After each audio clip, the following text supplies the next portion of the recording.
Zuen errealidadea, emakumezkoen futbola 70, 80 garren hamarkada haietan, nolakoa zen egunerokoa?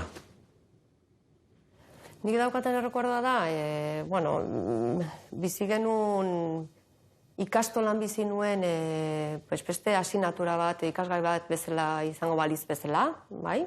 Eta orduan genuen entrenamentua genituen ikastola bukatuta gero ere, eta gauze nik polit bat bezala, osea, kirola eta gustatzen zintzaidan gauza bat bezala. Nik oso oroitzapen onak ditut, baina denborarekin pentsatzen hasten naizenean, esaten dut, etzan erreixa izan. Baina ez dakit momentuan zailtasunetik bizi oten nuen. Nik orain urrutiko begiradakin pentsatzen dut etzela erreixa izan eta ez genuela ondo pasa. Neska izateagatik komentario desatseginik? Bai, genituen.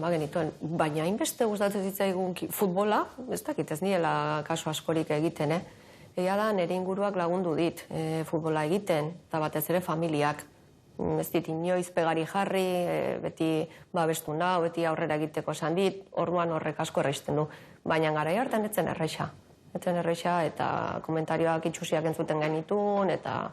Nolakoak ziren komentario horiek? Bueno, denok dakizkiguna garai hartakoak, ez da, Mari Mutila, ni beti Mari Mutila izan du naiz, baina ez daukat inongo traumarik, eta gero emakumea izan da, helduagoa ginenean, etxera juntzaitezte, etxean hobeto zaudete, fregatzera, garai hartan, osa fregar, eta nolako komentarioak. Gure artean bazen jendea gehiago asarretzen zena, eta lasaitzen saiatzen ginen, baina horrek ez zidan egin atzera egitea. Oain esate duzu, gizonezkoekin ez duzula alderatzen. Garai hartan bai egiten zenuen, esaten zenuten gizonezkoak izango bagina? Bai, igual garai hartan bai, ez da. Nidakaten rekuerdoa da, zerbait partida importante bat irabazi edo, eta egunkarietan, komunikabideetan ez ezer azaltzea. Horrek ematezian amorrua. Inflexio puntua eman da? Nik uste denbora damakigula, gure tokia eginez, eta esaten dut eginez, ze eman ez digute ematen.